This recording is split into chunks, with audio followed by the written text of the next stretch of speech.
수요 3일 저녁에 오신 모든 성도님들 다시 한번 축복하고 우리 환영합니다. 우리 전우좌우 보시면서 이렇게 정말 환한 얼굴로 인사해 주세요. 잘 오셨습니다. 한번 인사 나누시기 바랍니다. 여러분 정말 오늘 잘 오신 것을 믿으십니까? 오늘 정말 잘 오셨어요. 저는 그런 생각을 해봐요. 우리 코로나 한 3년여를 지나면서 우리 예배 생활 또 신앙 생활이 얼마나 흐트러졌는지 몰라요, 그죠?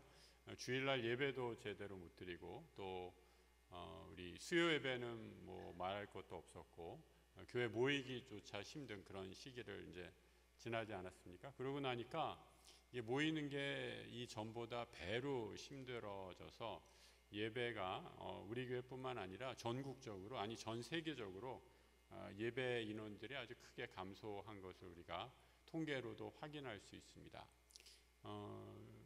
어떤 신학자가 그런 얘기를 했어요. 여러분 우리가 영성이라는 게 요즘에 굉장히 중요한 주제 가운데 하나인데 여러분 영성을 어떻게 정의하십니까?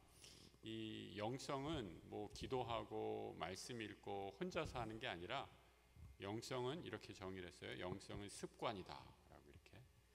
여러분이 매일매일 하는 습관이 뭐가 있는가 한번 생각해 보세요. 매일매일 뭐 그냥 우리가 살기 위해서 뭐 세수하고 뭐 이렇게 하는 것처럼 내 신앙생활을 위해서 꾸준히 하는 거, 주일날 예배 드리는 거. 근데 이게 코로나 때 흔들렸잖아요. 이거 코로나 때 이게 흔들어 놓으니까 주일 예배도 잘 안 드리는 사람들이 얼마나 많아졌는지 모릅니다. 그런 면에서 보면 이제 수요 예배 이렇게 나오신 분들은 대단한 영성의 소유자신 거예요. 그죠? 3일 저녁에 이렇게 나와서 예배한다라는 거 얼마나 귀하고 복된 일인지 모릅니다. 그래서 여러분 우리가 예배를 지킨다라는 거, 이 예배는 함부로 없애는 게 아니죠. 예배를 지킨다라는 거 얼마나 귀하고 복된 일인지 모릅니다. 왜냐하면 이것이 우리의 나 스스로를 지키는 영적인 수단이기 때문에 그렇다라는 거죠. 사람이 가만히 있으면 기도하지 않아요. 그죠? 가만히 있으면 말씀 저절로 읽지 않습니다.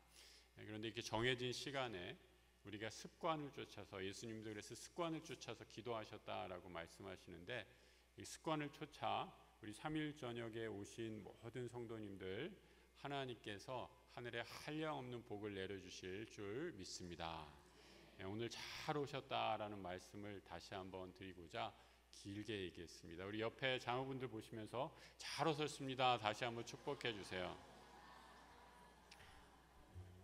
여러분 그래서 오죽했으면 시편의 다윗이 이렇게까지 말하겠어요. 주의 궁전에서야 한 날이 다른 곳에서 첫날보다 나으니 악인의 장막의 거함보다 주의 성전의 문지기로 사는 것이 더 좋겠습니다 라는 그런 귀한 고백을 하잖아요.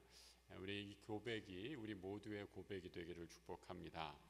우리 지난 시간에 하나님 아버지 일을 한다고 이 사무엘의 아들이라고 해서 아까 아들들이 저절로 거룩해지는 것은 아니다라는 것을 살펴보았습니다. 그리고 8장 중반 이후에 넘어가서 이스라엘 백성들이 왕을 달라라고 이렇게 요구하는 장면들을 우리가 살펴보았죠. 그런데 이 요구, 왕을 달라라는 요구는 결국은 이스라엘 역사에서 참된 왕이신 하나님을 버리고 우상 숭배에 빠지는 배교, 또 하나님을 떠나는 역사였다라는 것을 우리가 살펴봤습니다. 오늘 9장부터 시작되는 말씀에서 이 본격적으로 이스라엘의 왕을 선발하는 이야기가 등장하게 됩니다.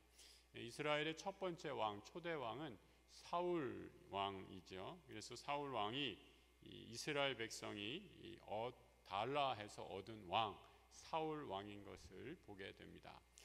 그런데 여러분 오늘 사울 왕, 이제 사울 왕의 이 끝이 좋지 않았다라는 것은 다 알고 있으시죠. 그리고 다윗에게 왕위를 넘겨주면서 그가 얼마나 하나님으로부터 멀어졌는가가 이제 점점 그려지고 있는데 오늘은 그 사울의 첫 번째 모습을 다루고 있어요. 그런데 이 9장을 쭉 살펴 읽어보면 이 사람 눈에 우리가 읽었을 때는 뭐 사울이 괜찮네라는 것들을 우리가 확인할 수 있지 사울이 무슨 특별한 문제가 있었나라는 것을 찾기가 어렵습니다. 다시 말해서 사람의 눈엔 잘 안 보여요. 그런데 영적인 눈으로 하나님의 눈으로 바라보면 이 사울이 어디가 어떻게 잘못됐는지 우리가 성경 말씀을 통해서 조금씩 확인할 수 있습니다. 그래서 오늘 본문을 읽으시면서 오늘 우리가 찬양에도 우리가 이 찬양을 불렀는데 하나님의 마음에 합한 자, 하나님의 마음에 바른 사람이 어떤 건지, 나의 마음을 주께 드리는 것이 어떤 건지를 한번 확인하고 기도하는 제목으로 삼았으면 좋겠습니다. 이 9장의 첫 시작은 이 사무엘 한 가문, 이 사무엘의 사울이죠. 사울의 한 가문의 이야기를 얘기해 주고 있습니다. 사울은 베냐민 지파 사람의 유력한 가문의 아들이었다라고 이렇게 얘기하고 있어요. 유력하다라는 말은요, 무슨 뜻이에요? 집에 돈이 많다라는 뜻이에요. 어려운 표현이 아니라 돈이 많아서 힘이 있다라는 그런 뜻이에요. 그러니까 이 사울은 부잣집 도련님이었어요. 그리고 이 농사로 아주 큰 이 부를 소유한 사람의 아들이었고요. 또 오늘 9장 2절에 사무엘의 외모에 대해서 이렇게 얘기하고 있죠. 같이 한번 읽어볼까요? 2절입니다. 기스에게 아들이 있으니 그의 이름은 사울이요 준수한 소년이라. 이스라엘 자손 중에 그보다 준수한 자가 없고 키는 모든 백성 위에 어깨 위만큼 더 컸더라. 그러니까 사울의 아버지의 이름은 기스였고요, 베냐민 지파였는데 그의 아들의 이름이 사울이었다라고 이렇게 얘기하는데, 준수한 아주 잘생긴 미남이었다라고 이렇게 이야기를 합니다. 그리고 이 사울의 특징, 키가 평균 이스라엘 사람보다 머리가 하나 클 정도로 훤칠한 청년이었다라고 이렇게 말하고 있습니다. 키도 큰데다가 잘생기고요, 집안도 좋아요. 최고의 신랑감 아니에요?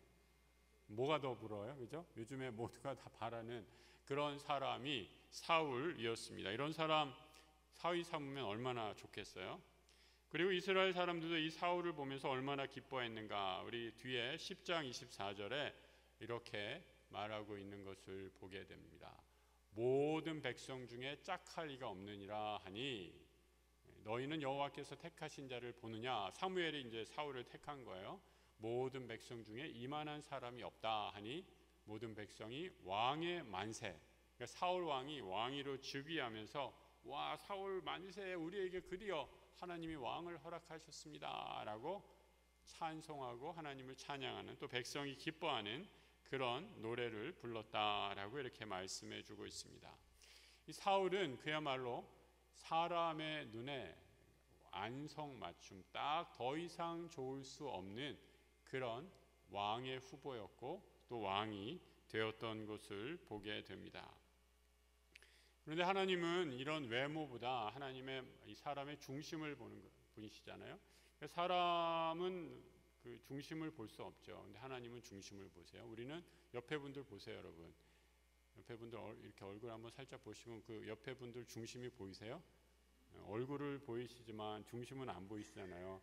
우리 오늘 집사님 중심이 좀 시커매 이렇게 얘기하면 큰일 나요. 싸움 나는 거잖아요. 우리는 중심을 볼 수 없어요. 우리 눈에는 안 보여. 근데 하나님은 그 중심을 보시는 하나님이시다라는 거예요. 그러니까 사울의 중심이 어땠는가라는 거 우리가 한번 생각해 보아야 한다라는 거죠.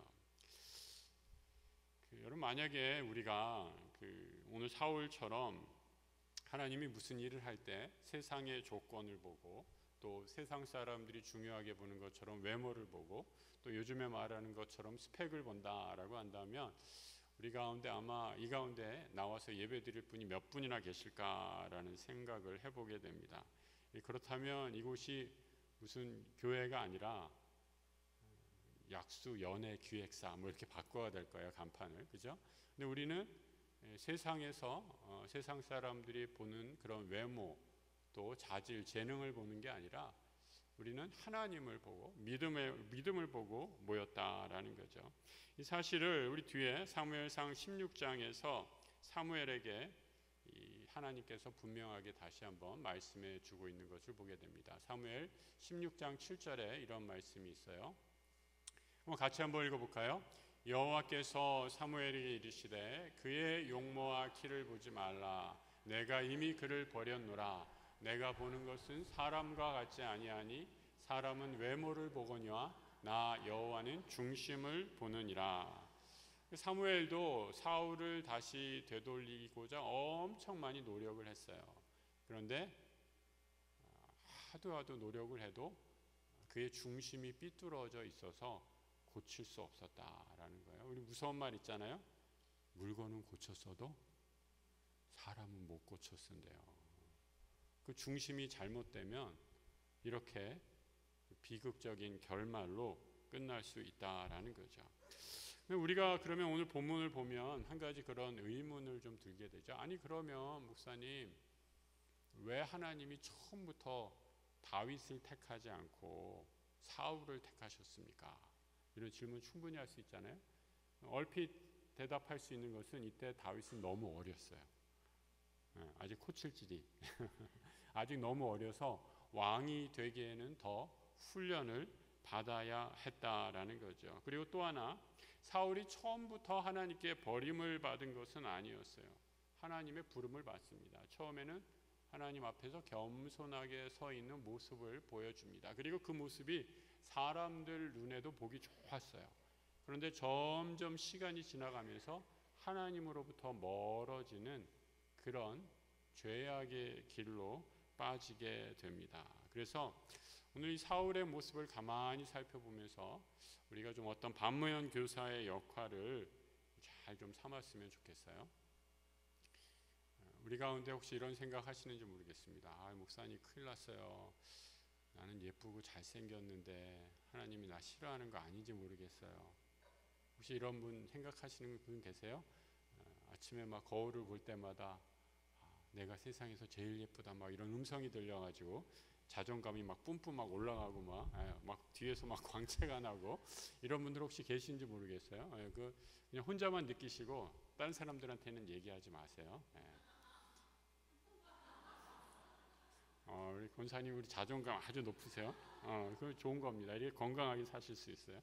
근데 여러분 오늘 사울의 중심이 어떻게 됐는가라는, 중심이 어디에 있는가, 하나님이 뭐 잘생기고 예쁜 사람 싫어한다는 말씀이 아니라 이 사람의 중심, 하나님이 보시는 사람의 중심이 어디 있는가라는 것을 볼 수 있는 그런 사건이 오늘 본문에 기록이 되어 있습니다.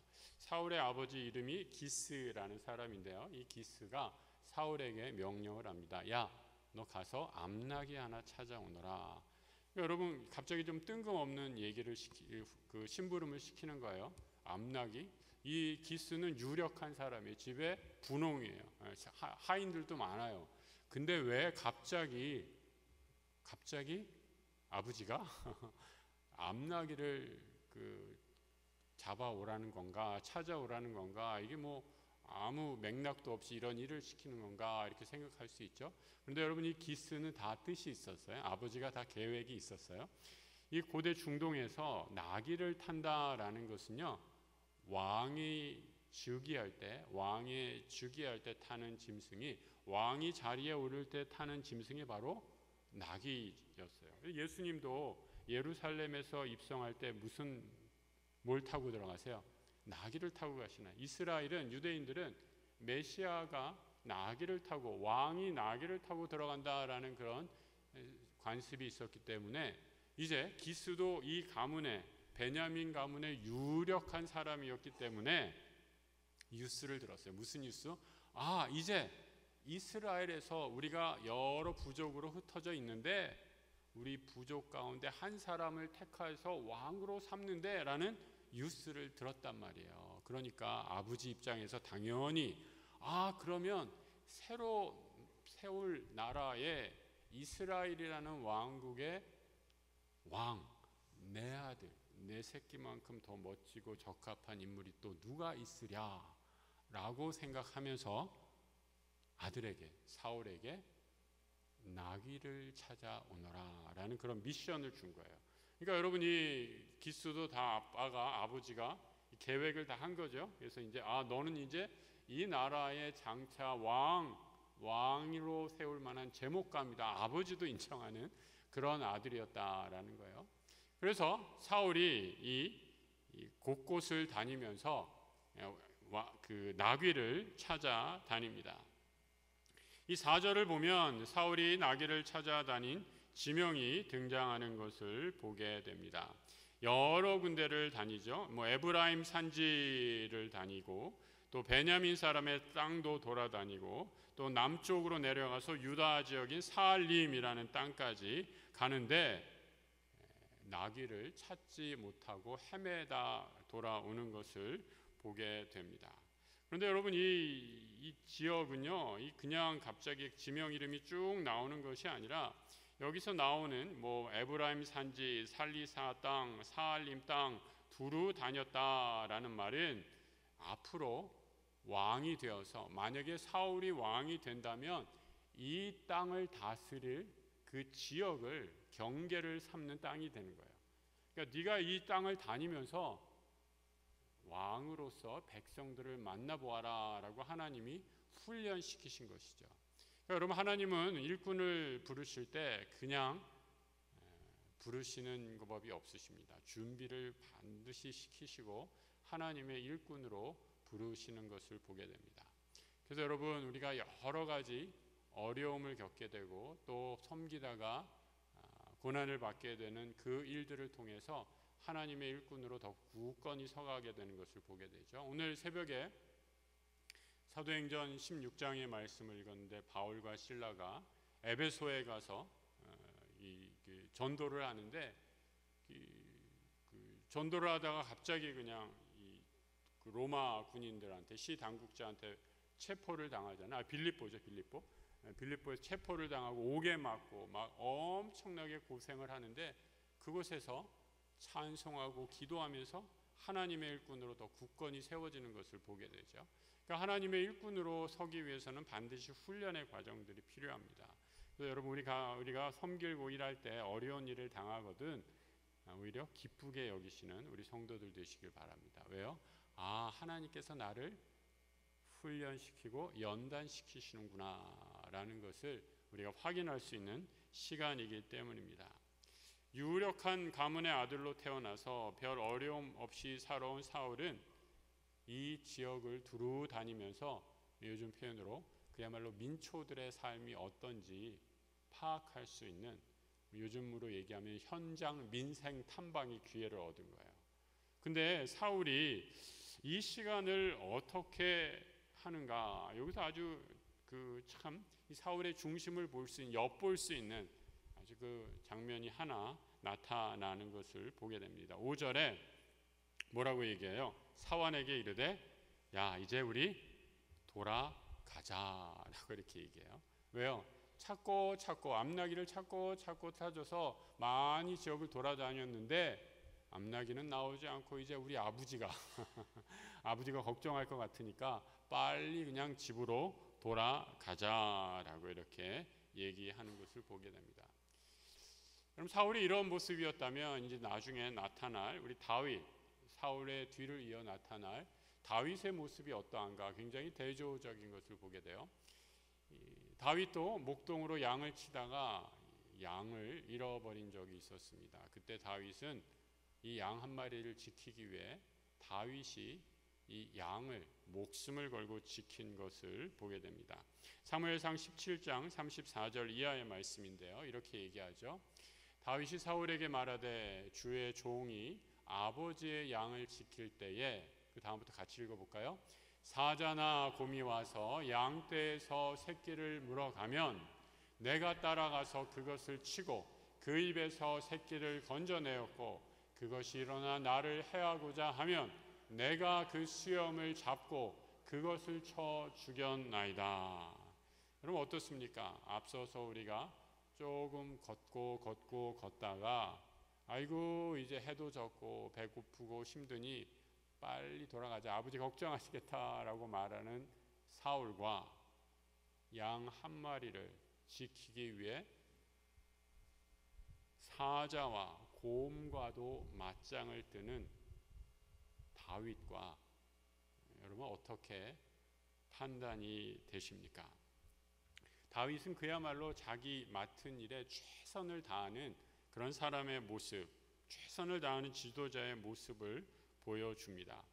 만약에 사울이 다윗처럼 그런 어려운 상황을 당했다면 아이고 오늘 재수 없네. 이 사자와 맞섰다가 내가 몸이라도 다치면 큰일 나는 일 아니냐라고 하면서 아이고 놀라라라고 하면서 얼른 집으로 돌아가지 않았을까요? 하지만 다윗은 그렇게 하지 않았어요.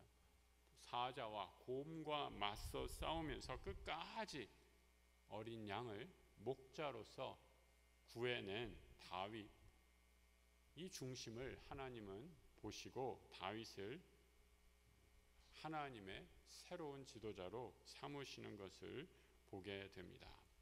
그러니까 어떻게 보면 사울은 너무 많이 누리고 있어서, 너무 많이 가지고 있어서 하나님의 마음을 잃어버린 그런 사람이었다라는 것을 이 작은 사건을 통해서 보게 되는 거죠. 그래서 여러분, 우리는 이 일을 통해서도 오늘 전도하고 오셨잖아요. 우리가 한 영혼에 대해서 얼마나 소중한 마음을 갖고 있는가. 우리 교회 공동체가 이런 영혼, 한 영혼을 위해서 또 내 옆에 있는 한 분 한 분, 우리 믿음의 형제자매 한 분 한 분이 얼마나 소중한 분인가라는 것을 깊이 깨닫고 서로 귀히 여기는 교회. 그래서 여러분, 에베소서에서 이 바울은 그렇게 얘기하잖아요. 항상 나보다 남을 더 낫게 여기라라고 말씀하잖아요. 그런 공동체가 될 때 우리는 하나님 안에서 온전한 성령 충만한 공동체가 될 줄로 믿습니다. 우리 옆에 분들에게 이렇게 축복해 주세요. 한번 따라해 보세요. 옆에 분들 얼굴 보면서, 옆에 분들 손 잡을 수 있으면 한번 손 잡고, 세상은 포기해도 나는 당신을 포기하지 않겠습니다. 정말 그렇게 하시겠어요? 이것이 바로 교회 공동체의 모습이죠. 사울은 그런 면에서 하나님의 마음을 품지 못한 지도자였다라는 거죠. 하나님이 어떻게 인도하시는가? 사울은 어찌 보면 그를 지금 수종을 들고 있는 사환보다도 더 무지한 것을 보게 됩니다. 사울이 이제 배고프고 지치고 아버지 걱정하시겠다라고 하면서 집으로 돌아가자 이렇게 얘기하니까 그 사환이 자기의 이 주인이죠, 사울에게 뭐라고 얘기하고 있는가? 6절에 이렇게 말하고 있습니다. 6절 한번 보시죠. 같이 읽어볼까요? 그가 대답하되 보소서, 이 성읍에 하나님의 사람이 있는데, 하나님의 사람 누구예요? 사무엘이죠. 사무엘이 있는데, 계속 같이 읽을까요? 존경을 받는 사람이라. 그가 말한 것은 반드시 다 응하나니 그리로 가사이다. 그가 혹 우리를 갈 길을 가르쳐 줄까 하나이다 하는지라. 가사이다 하나이다 하니까 갑자기 무슨 사극 보는 것 같네요. 아무튼 옛날 이 번역을 이렇게 했어요. 자, 사완이 오히려 더 이스라엘 사람, 온 사람이 다 잘 알고 있는 누구를 알고 있어요? 하나님의 사람 사무엘을 잘 알고 있어요. 그러니 함부로 집으로 돌아가지 말고, 함부로 포기하지 말고 좀 더 기도해 봅시다. 좀 더 하나님의 뜻을 묻읍시다. 내가 기도하지 않으면 늘 기도하는 사람에게 찾아가서 상담이라도 해봅시다 라고 사무엘에게로 이끌고 있는 것을 보게 됩니다. 여러분, 그래서 우리가 내가 시험에 들고 내가 영적으로 침체되어 있고 내가 하나님과의 기도가 막혔을 때, 그럼 그럴 때 있어요, 없어요? 그럴 때 있죠. 그때 여러분, 내 옆에 누가 있는가가 참 중요합니다.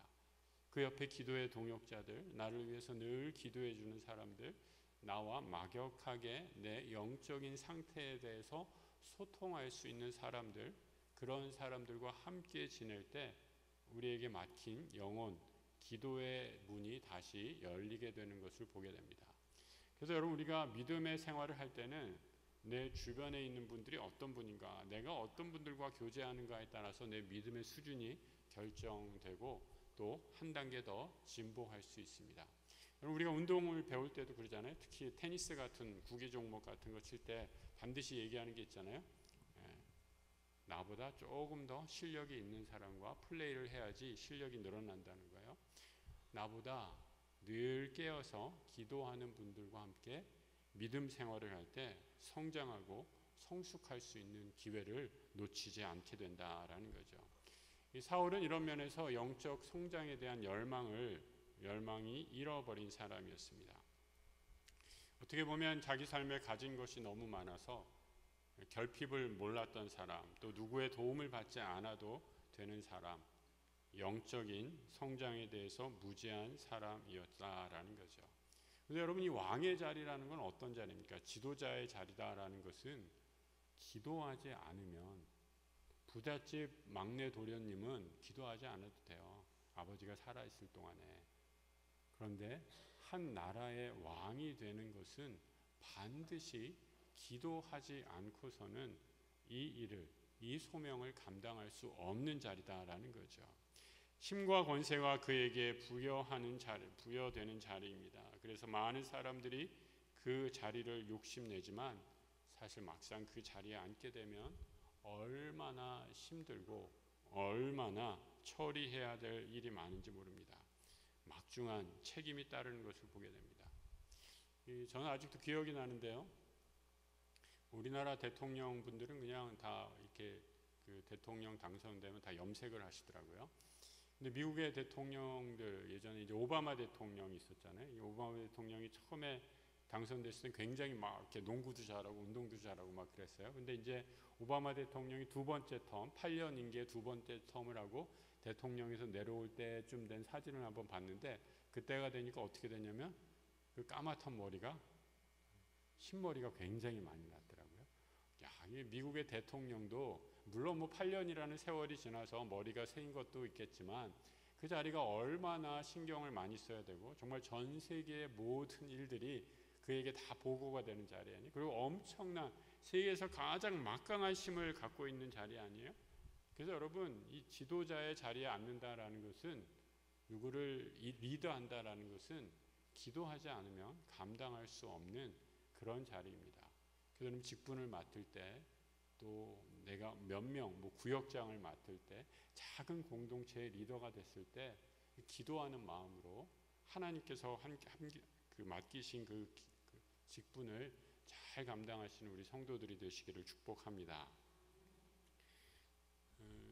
제가 알고 있는 집사님 중에 미국에서 이 정치학 가운데, 미국의 정치학에 여러 분야가 있는데 대통령학이라는 게 있어요.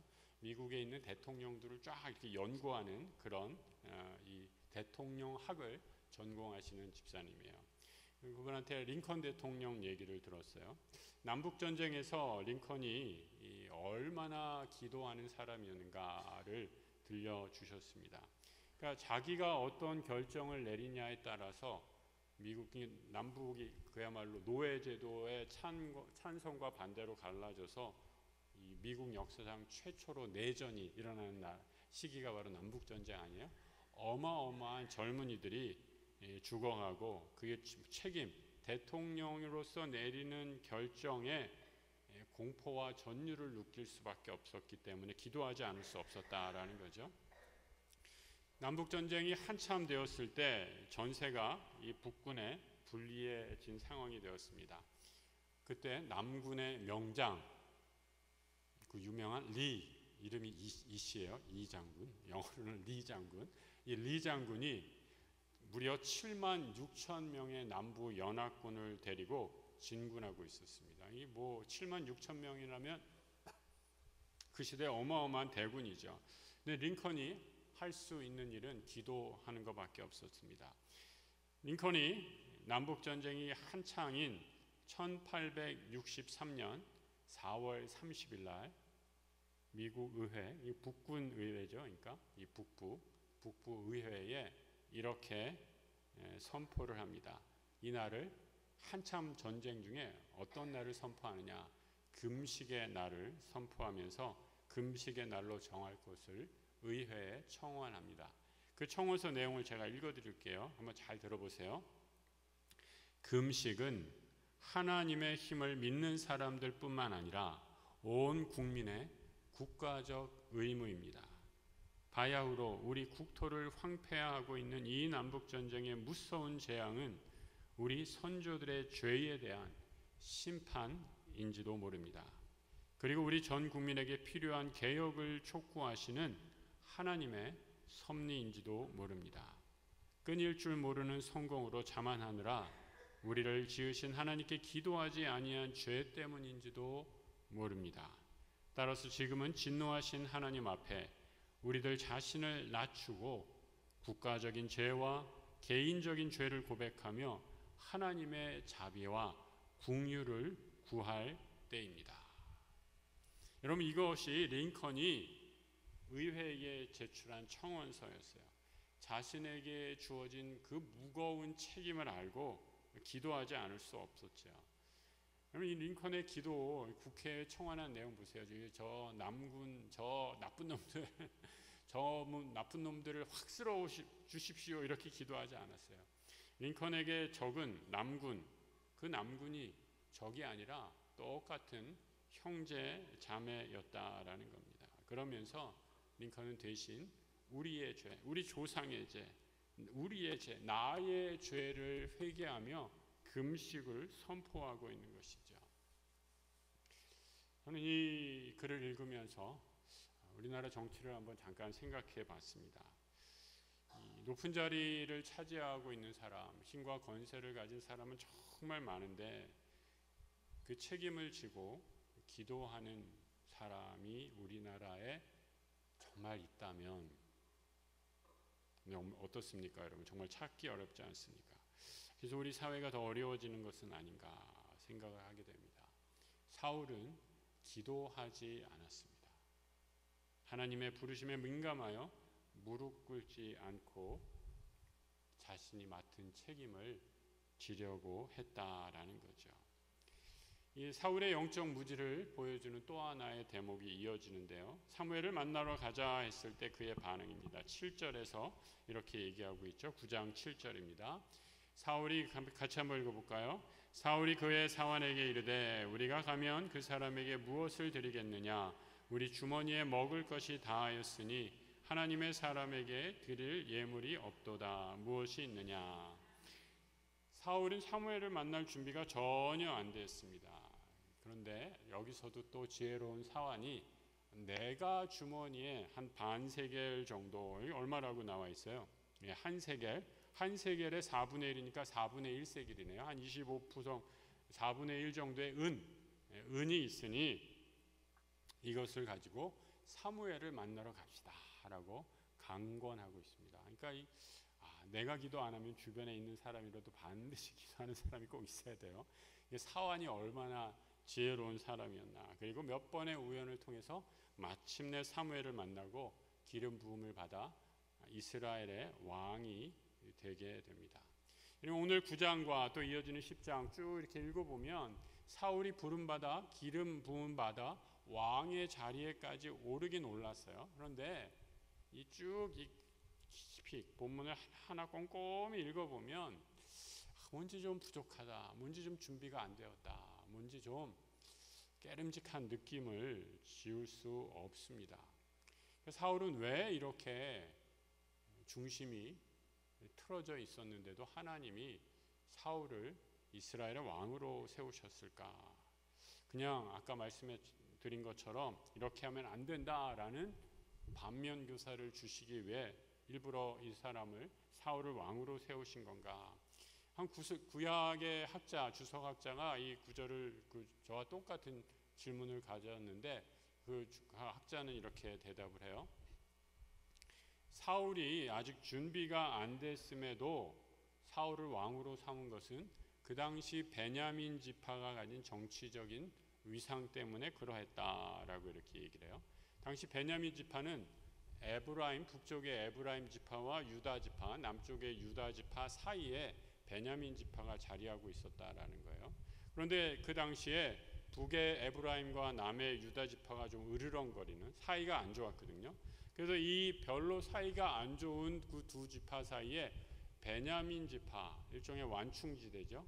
베냐민 지파의 제3의 지파의 사람을 왕으로 삼으면서 하나님께서 정말 어떻게 되면 왕으로 세우자마자 전쟁이 날 수 있으니까, 다시 말해 에브라임에서 누구를 뽑든지 유다 지파에서 누구를 뽑으면 서로 얘네들은 안 좋으니까 여기도 아니고 여기도 아니고 에브라임도 아니고 유다도 아닌 베냐민 지파 사람을 왕으로, 사울을 왕으로 세워서 이스라엘이 더 혼란에 빠지신 것을 막으신 하나님의 섭리였다라고 이렇게 그럴듯한 그런 주석을 하고 있습니다.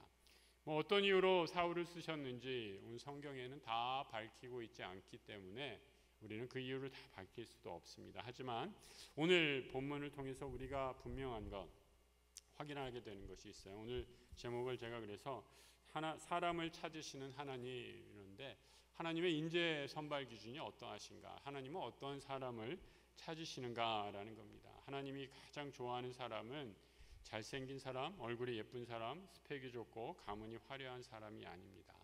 하나님이 좋아하시는 사람은 겸손하여서 그의 마음이 하나님께 합한 사람, 그 사람을 세우시고 일꾼 삼으시고 하나님께서 세우신, 맡기신 사명을 감당케 하신다라는 거죠.